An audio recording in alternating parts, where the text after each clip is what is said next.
மீனராசி நேயர்களே, உங்களுக்கு எப்படி இருக்கு? புரட்டாதி நட்சத்திரம் மீனராசி, உத்திரட்டாதி நட்சத்திரம் மீனராசி, ரேவதி நட்சத்திரம் மீனராசி. அதாவது சுப செலவு பண்ணி நிறைய செலவுகள் அதிகம். ரெண்டு விதமான செலவுகள் உண்டு. ஒன்று பார்த்திங்கன்னா சுப செலவுலேயே பார்த்திங்கன்னா கல்யாணம், சீமந்தம், அதுக்கப்புறமா பார்த்திங்கன்னா ஏதாவது நிலம் வாங்கிறது, வீடு கட்டி முடிக்கிறது, கிரகப்பிரவேசம் பண்ணுறது, புதுசாக ஒரு கார் வாங்கிறது, இந்த மாதிரியான நிறைய சுபகாரியங்கள், சுப செலவுகள் நிறையா வந்தது. ஒன்று அசுப செலவுகள்னு ஒன்று வந்தது. அசுப செலவுகள் அப்படின்னு சொல்லும் பொழுது, அதாவது அசுப செலவுகள்னால் எப்படி சொல்லலான்னு, அதுவும் ஒரு செலவு தான். வீண் விரயம் ஒன்று, தேவையில்லாத ஒரு விஷயத்துக்கு செலவு பண்ணுறது. நமக்கும் அதுக்கு அதாவது ஒரு செலவு பண்ணினா அதனால் நமக்கு ஏதாவது ஒரு பிரயோஜனம் இருக்கணும், அந்த மாதிரி சம்பந்தம் இல்லாமல் ஒரு சில செலவுகள் நடக்கிறது. அதே போல் கர்மகாரியத்துக்காக செலவானது, மருத்துவ செலவுகள் அதிகமானது, இதெல்லாம் ஒரு படி கூடையே உங்களுக்கு நிறைய விரயங்கள் அதிகமாக காமிச்சுட்டுருக்கு. சமாளிக்க முடியல, இருந்தாலும் சமாளிக்கிறீங்க. கமிட்மெண்ட்ஸ் அந்த அளவுக்கு இருக்குது, சமாளிக்க முடியலை. 90% சமாளிக்க முடியலை. மீனராசி பொறுத்தளவுக்கு தலையெடுக்க முடியுமா? பயமாக இருக்குது. இந்த லைஃப்பை நினச்சாலே பயமாக இருக்குது. என்னடா இது? அதாவது இந்த பயமாக இருக்குது அப்படின்னு சொல்கிறது ரெண்டு விஷயம். நல்லா படித்து 1,00,000 ரூபாய் சம்பளம் வாங்குகிறவங்களும் இதே பயத்தோடு தான் இருக்காங்க. இதுக்கு கம்மியாக வேலை பார்க்குறவங்களும் சரி, 30,000, 40,000, 10,000 இந்த இதில் இருக்கிறவங்களுக்கும் அந்த பயம் இருக்குது. சில பேருக்கு வேலை மாற்றம் வந்துடுமா, வேலை மாறுவோமா அப்படின்னு மைண்டில் ஓடின்னு இருக்கு. இன்னும் அது ஃபுல் டிசிஷன் எடுக்கலை. ஆனால் இந்த வாரத்தில் அந்த மாதிரி ஏதாவது ஒரு டிசிஷன் எடுக்கிறதுக்கு வாய்ப்பு வரும். ஏதாவது மாறலாமா, வேறு ஏதாவது ஒரு விஷயங்கள் செய்யலாமா அப்படின்னு ஒரு மாறுதல் வரத்துக்கான வாய்ப்பு இந்த வாரத்தில் உண்டு. கணவன் மனைவி ஒற்றுமை, நல்லா பேசி நிறைய நல்ல விஷயங்கள்லாம் இருக்கும். அம்மா கூட முக்கியமாக சண்டை போடாதீங்க. உங்களால் அம்மாவுக்கு மன உளைச்சல் வரக்கூடாது, அதில் கொஞ்சம் கவனமாக இருங்க. அப்பா சமாளிச்சுடுறாருன்னு வச்சுக்கோங்களேன், அம்மாவை நீங்கள் எவ்வளோக்குள்ள மன உளைச்சல் பண்ணுறீங்களோ அவ்வளோக்குள்ள நல்லதில்லை. அம்மாவை நல்லபடியாக பார்த்துக்கோங்க. அம்மா கிட்ட சண்டை போடாதீங்க. அம்மாவை மன வருத்தத்துக்கு ஆளாக்காதீங்க. முக்கியமாக அதை ஞாபகம் வச்சுக்கோங்க. அது ஆண்களாக இருந்தாலும் சரி, பெண்களாக இருந்தாலும் சரி. மீனராசியில் இருக்கீங்க, நீங்கள் வேலைக்கு போங்க, படிங்க, நீங்கள் கம்ப்யூட்டர்லேயே இருங்க, நீங்கள் என்ன வேணாலும் பண்ணுங்கள் இந்த வாரத்தில். ஆனால் அவங்கக்கிட்ட மூஞ்சி காட்டாதீங்க. அது ரொம்ப கஷ்டம். அது மட்டும் அவங்க மனசு கஷ்டப்பட மாட்டாங்க, இருந்தாலும் அவங்க மனசு வந்தாங்கன்னா நம்ம நன்னா இருக்க மாட்டோம். அதனால் அவங்கள அரவணைச்சு போகிறதுக்கு பாருங்கள். நீங்கள் சாப்பிட்டீங்களா, போனீங்களா நீங்கள் கேட்கக்கூட வேண்டாம். அட்லீஸ்ட் நீங்கள் அதெல்லாம் கூட கேட்க வேண்டாம். திட்டாமல் இருந்தால் போதும். என்ன பண்ணியிருக்கா, போனால் வந்தேன்னு அவங்கள எடுத்தெறிஞ்சு பேசுகிறதும், ஒரு இதுவாக பேசுகிறதும், அவங்களுக்குன்னு ஒரு மரியாதை, அவங்களுக்குன்னு ஒரு சில விஷயங்கள் இருக்கும். உங்கள்கிட்ட எல்லா நல்ல குணாதிசயங்களும் இருக்குது, இருந்தாலுமே இந்த மாதிரி சின்ன சின்ன விஷயங்கள் அவப்பெயரை ஏற்படுத்திடும். அதனால் கொஞ்சம் கவனமாக இருங்க. பெண்களுக்கு பார்த்திங்கன்னா நல்ல வேலை விஷயத்தில் நல்ல சிறப்பாக இருக்குது. ஆண்களுக்கும் சில விஷயங்கள்லாம் நல்லா சிறப்பாக இருக்குது. அரசாங்க உத்தியோகம், புத்திர பாக்கியங்கள், நிறைய நல்ல விஷயங்கள் எல்லாமே நிறைய நன்னா இருக்குது. நல்ல சொத்து தொடர்பான நிறைய நல்ல விஷயங்கள், நல்ல காதல் சம்பந்தமான விஷயங்களும் இருக்குது. சரி, சில நல்ல அதிர்ஷ்டமான சில நல்ல விஷயங்கள் எல்லாமே நல்லா இருக்குது. ஸோ நான் மீனராசி பொறுத்தளவுக்கு அவ்வளோவா நான் குறை சொல்ல மாட்டேன். ஸோ எல்லாமே நல்லா இருக்குது. 11, 20, 23 அதிர்ஷ்ட எண்களாக இருக்கும், அதிர்ஷ்ட தேதிகளாக இருக்கும். நல்லா சிறப்பாக அடுத்தடுத்த சில விஷயங்கள்லாம் நல்லா சக்ஸஸ்ஃபுல்லாக பண்ணுவீங்க. நல்ல பேர் இருக்கும், நல்ல ப்ரொமோஷன்ஸ் இருக்கும்.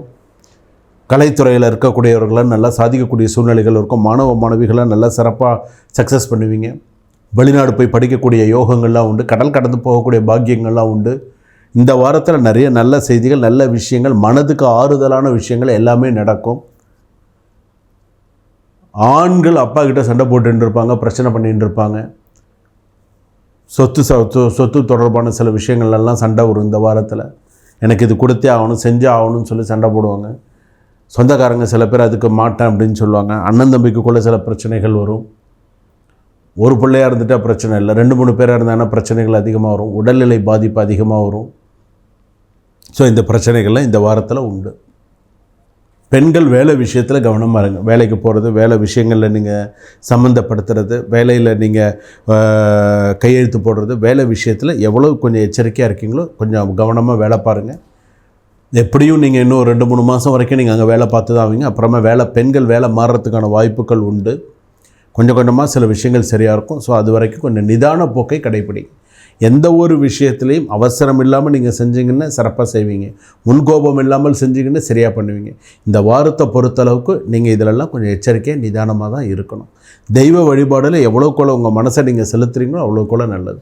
வாரத்தில் ஒரு முறையாவது கோயிலுக்கு போயிட்டு வாங்க. இல்லைன்னா வீட்லேயாவது கொஞ்சம் விபூதி எடுத்து நெத்தியில் பூசி மனசால் சிவ வழிபாடு பண்ணுங்கள், முருகப்பெருமான் வழிபாடு பண்ணுங்கள்.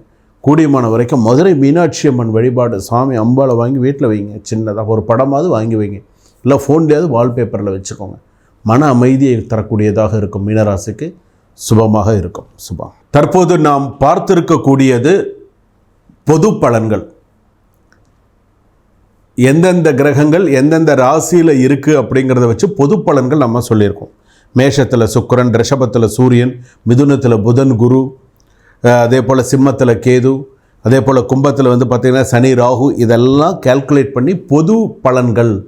உங்கள் சுய ஜாதகப்படி சில விஷயங்கள் மாறும்.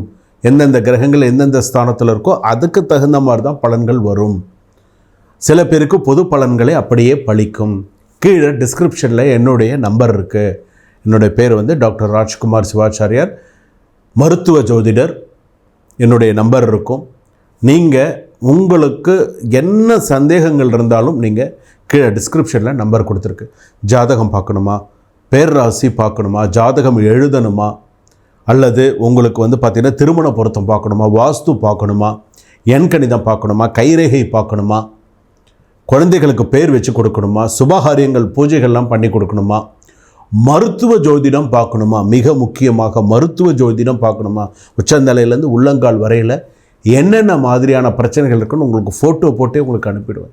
என்னென்ன பிரச்சனைகள் உங்களுக்கு இருக்கோ என்ன அப்படி இதெல்லாம் நீங்கள் டிஸ்கிரிப்ஷனில் நம்பர் இருக்குது. உங்களுடைய ராசி பலன்கள் இந்த வருஷத்தில் நீங்கள் எல்லாமே தெரிஞ்சுக்கலாம். வார ராசி பலன் தெரிஞ்சுக்கலாம், மாத ராசி பலன் தெரிஞ்சுக்கலாம், வருஷ ராசி பலன் தெரிஞ்சுக்கலாம். 8 லாங்குவேஜில் நீங்கள் தெரிஞ்சுக்கலாம். இங்கிலீஷ்லேருந்து, தமிழ்லேருந்து, மலையாளத்துலேருந்து, தெலுங்குலேருந்து 8 லாங்குவேஜில் நீங்கள் தெரிஞ்சுக்கலாம். ஸோ அந்த அளவுக்கு இங்கே கீழே டிஸ்கிரிப்ஷனில் நம்பர் கொடுத்துருக்காங்க. ஸோ இந்த டிஸ்கிரிப்ஷனில் கொடுத்துருக்கிற நம்பர் படி நீங்கள் கேட்டு உங்களுடைய ஜோதிட சம்பந்தமான சந்தேகங்கள் இருந்தால் நீங்கள் கேட்டு நிவர்த்தி பண்ணிக்கலாம். அதற்குரிய பரிகாரங்களை செஞ்சுக்கலாம். இதெல்லாம் செஞ்சுங்க அப்படின்னு சொன்னால் நல்லது. நாம் செய்யாததை நாள் செய்யும், நாள் செய்யாததை கோள் செய்யும். கோள்ங்கிறது கிரகம். 9 கிரகங்கள், 12 ராசி, 27 நட்சத்திரம் நம்மளை ஆண்டு கொண்டு இருக்கிறது. நம்ம என்ன நட்சத்திரத்தில் பிறந்திருக்கோம், என்ன பாதத்தில் பிறந்திருக்கோம், என்ன லக்னத்தில் பிறந்திருக்கோம், என்ன திதியில் பிறந்திருக்கோம், என்ன கரணத்தில் பிறந்திருக்கோம், நம்மளுடைய வாழ்க்கை எப்படி இருக்கும், நம்மளுடைய வாழ்வாதாரம் எப்படி இருக்கும், இந்த நவகோள்களுக்கு இடையில் நம்ம எப்படி இருக்கோம் அப்படிங்கிறது எல்லாத்த பற்றியும் நீங்கள் தெரிந்து கொள்ளக்கூடியது தான் இந்த ஜோதிட பலன்கள் எல்லாமே.